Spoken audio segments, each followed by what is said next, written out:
Hi, I'm Andy Paul, host of the Sales Enablement Podcast. Next up, Morgan Ingram. Morgan is the Director of Sales Execution and Evolution at JB Sales Training and creator of the SDR Chronicles. Today, Morgan will cover how we can keep prospecting fun, even when challenged by the economic climate.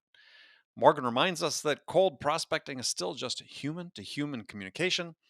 It helps unlock the ways that reps can keep cold calling fun and stay above the noise. Now, let's get into it. Well, good morning or good afternoon, everyone, wherever you're calling in from. Welcome to day 2 of our Selling Forward event. We're super excited that many of you have continued to stick with us, and welcome to any of you that are joining us for the first time over the course of these couple of days. I'm super thrilled to be sitting with Morgan Ingram.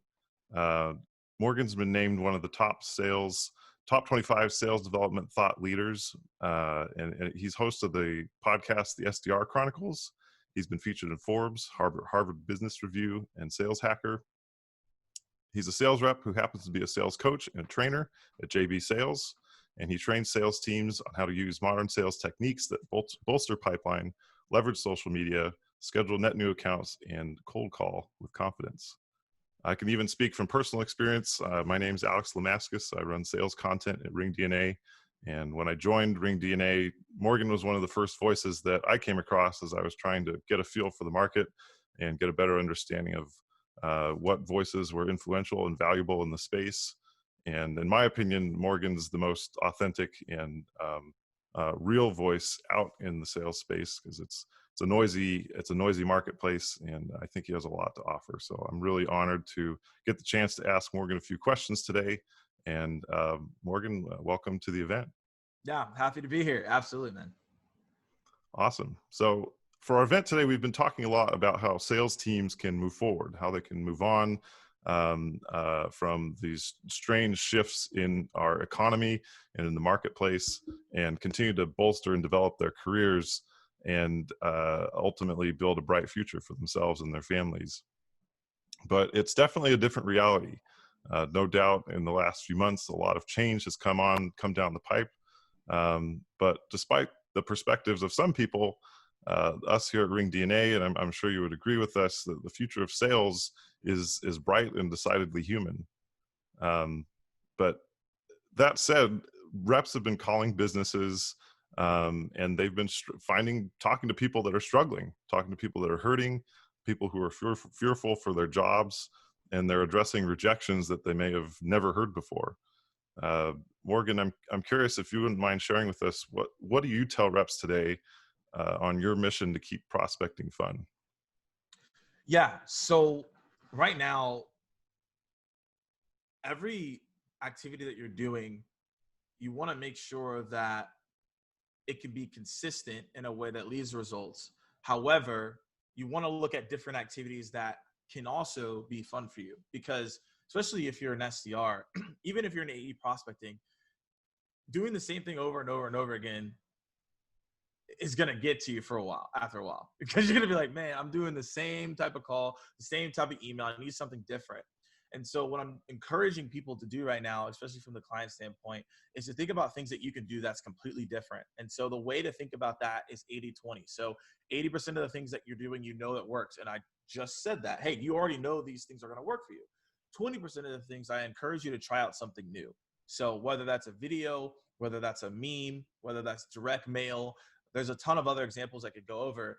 However, the whole goal at the end of the day is for you to try out new things so that you can make it fun for yourself. Because when you make it fun for yourself while you're prospecting, your prospect will laugh and be like, wow, that was something unique that stood out. I did something even this morning while I was prospecting.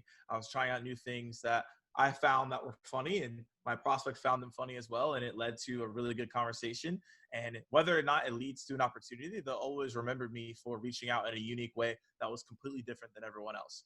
And that leads into interrupt people's pattern, so they feel more warm towards you. And they're like, wow, okay, I've never seen this before. I should probably have a conversation with this individual. That makes a lot of sense. I think that maybe one of the first times I've heard of targeting prospects with memes. Has that been something you've seen a lot of success with people you've worked with? So I personally didn't come up with this one. So I got to give credit where it's due here. So Kevin Dorsey, he's been posting a lot recently on LinkedIn about different sales tactics. I got that from him and I thought that was crazy. And I was like, what are you talking about? However, I have started to do it and I have started seeing results from it. I have different clients that are using it. They're seeing results. There's different ways that you can insert it into your sales process, but it's something to do that's completely different right now that, again, will stand out for you.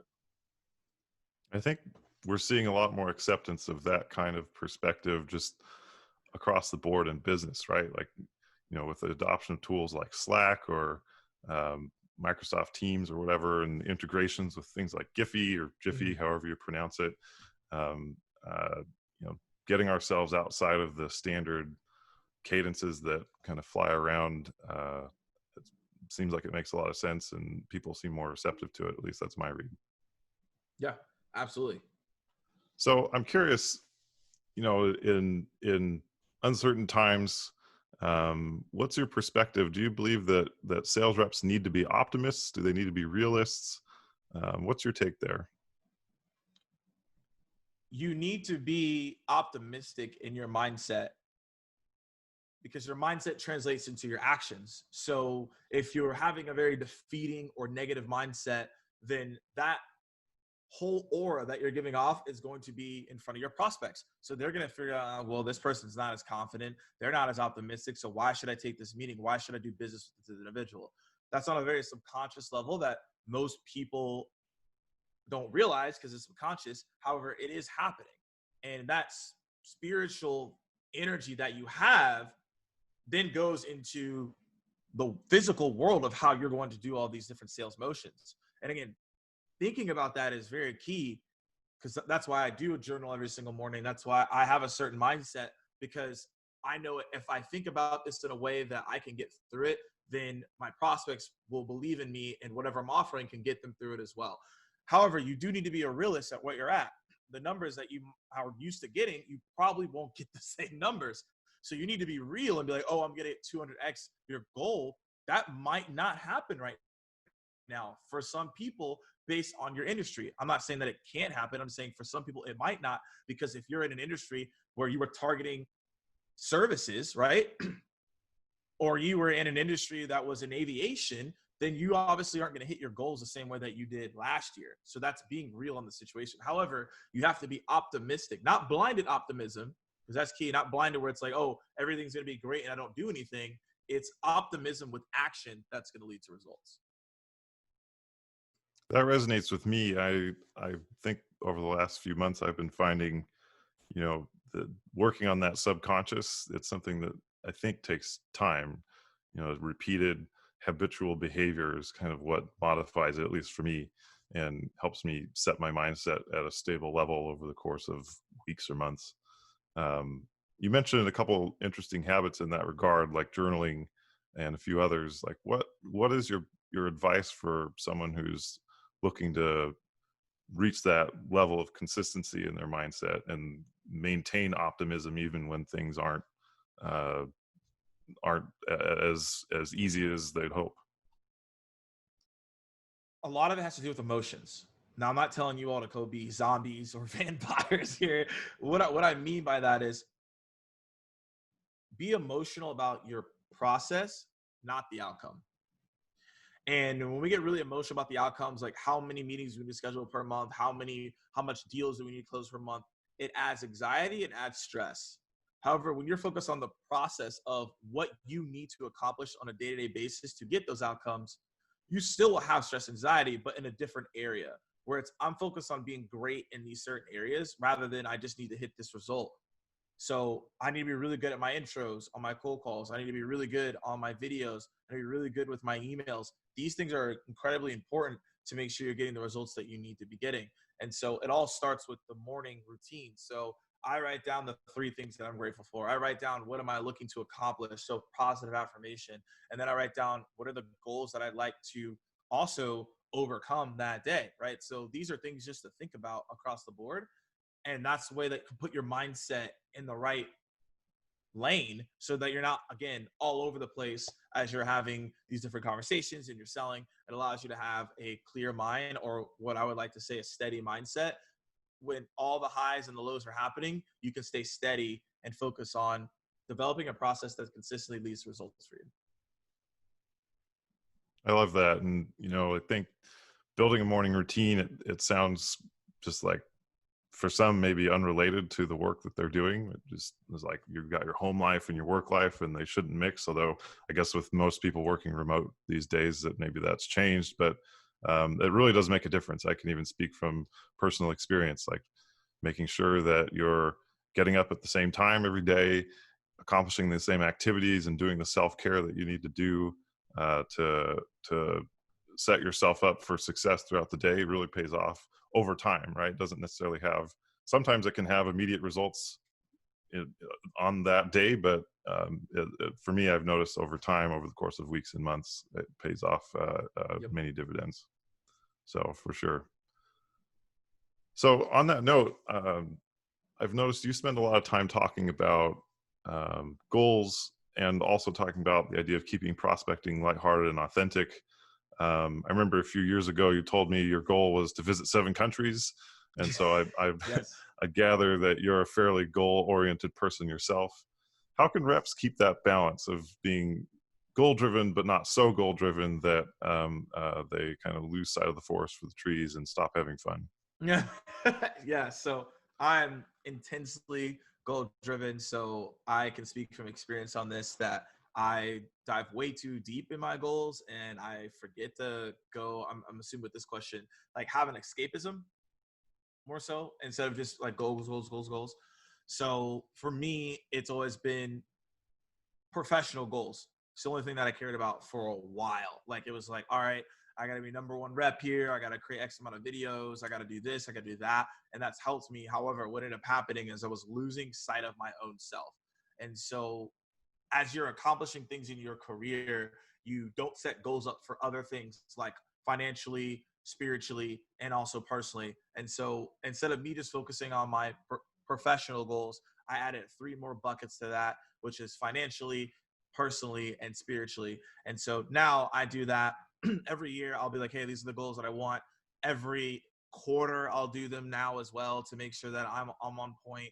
And as we all know, things have changed on a weekly basis with everything that's going on. So my goals are complete in flux at this point. I look at them and it literally changes. And I'm like, I can't even do this anymore because of what's happening externally in the world. So, which is, again, is out of our control. You can only control what you can control. So yeah, those personal goals are what helped me. So 7 countries was a part of that. My goal is 30 countries before I turn 30. I'm 27 right now and I still got time. However, obviously due to what's happening, that completely knocked me off my trajectory of what I was looking to do. So next year is going to be aggressive. I'm going to have to catch up. That's great to hear. Yeah. Travel is a little funny right now. Yeah. So it's not looking good for the 30 under 30 right now. Well, there's still a couple of years, it sounds like, which is awesome. I got some time. Yeah. You've talked about prospecting strategies, ways to rise above, pattern interrupts, things like that. Let's talk like tactical.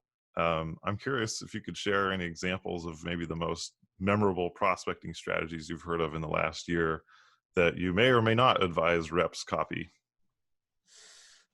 Last year is tough. I'm going to stick in the window of where we're in now because there's a couple of things that worked a year ago, but they definitely don't work now. But this to me, I've seen to be successful. So a lot of people hear me talk about this, which is doing videos right now. And I know a lot of people are going to be like, all right, like this might not be for me right now. This doesn't work with my market. This doesn't work with my region.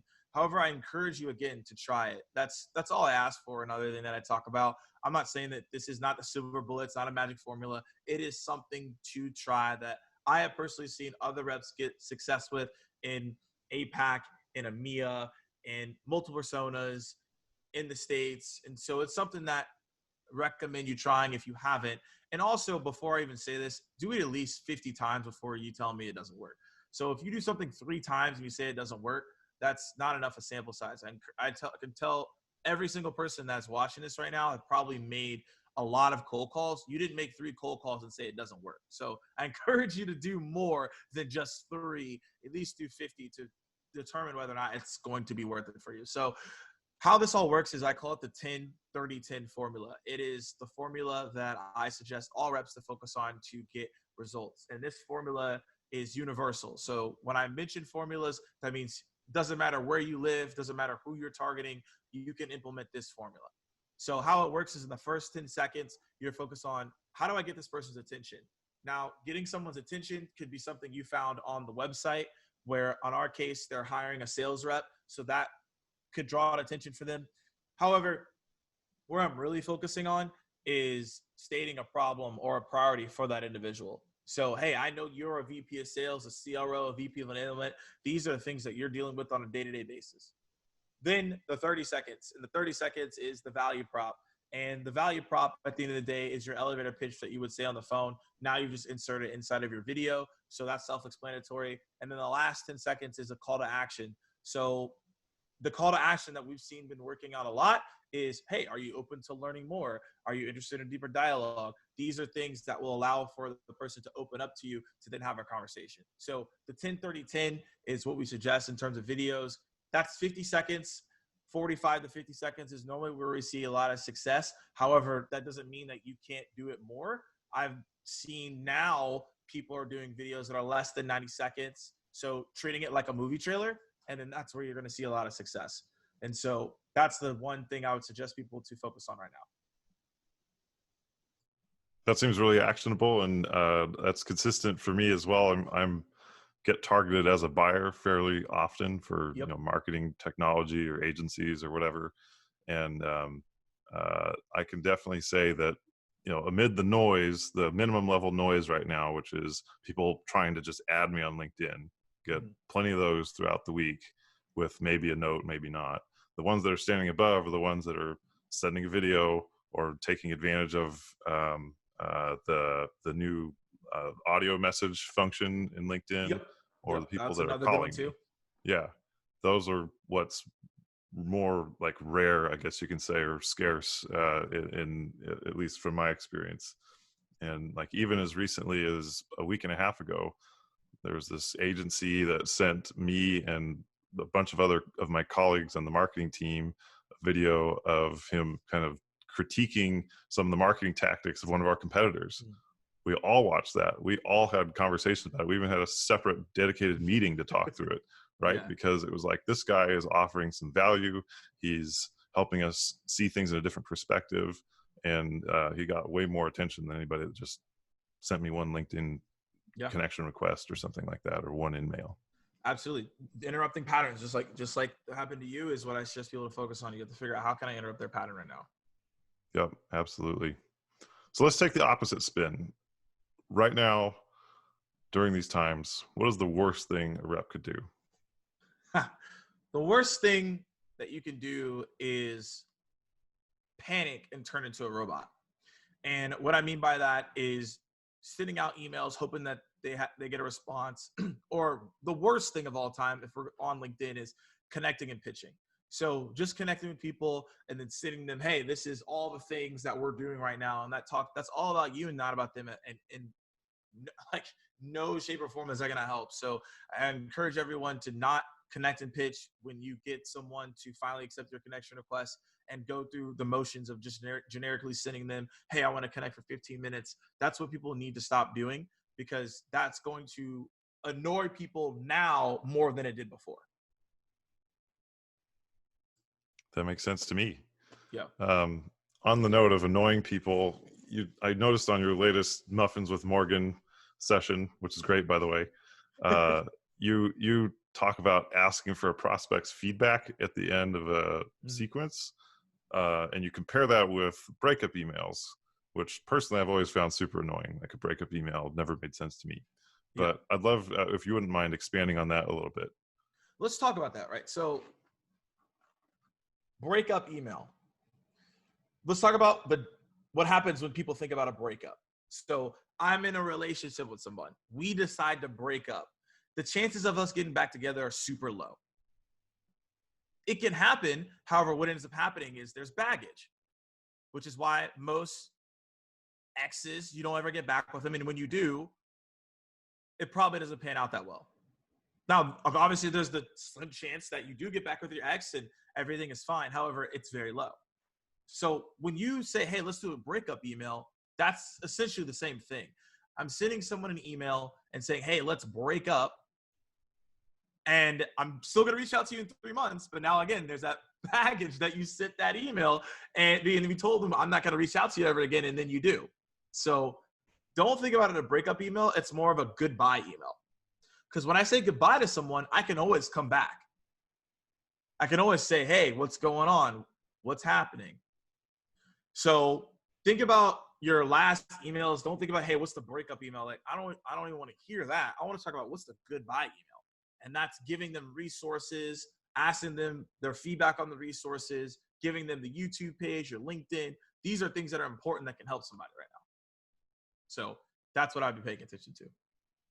I like that approach a lot. I always felt like the breakup email was like, it always had this assumption that the rep deserved my time and like I did something wrong to them by not noticing the other emails or something like that. And right.